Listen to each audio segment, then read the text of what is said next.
Velkommen tilbage til Slappe Live. Her kigger vi på det mest slappede, der er sket på Slapcamp, eller bedre kendt som Matematikcamp i dag.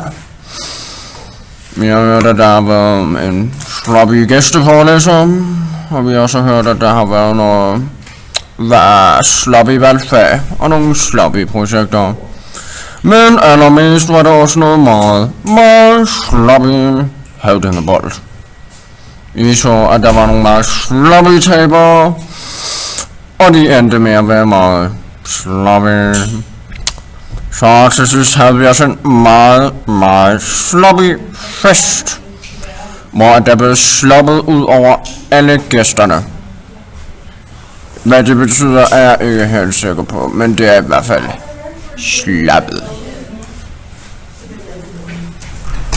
Det var alt for Slappe Live. Vi ses næste torsdag, hvor jeg også har tænkt mig at sloppe.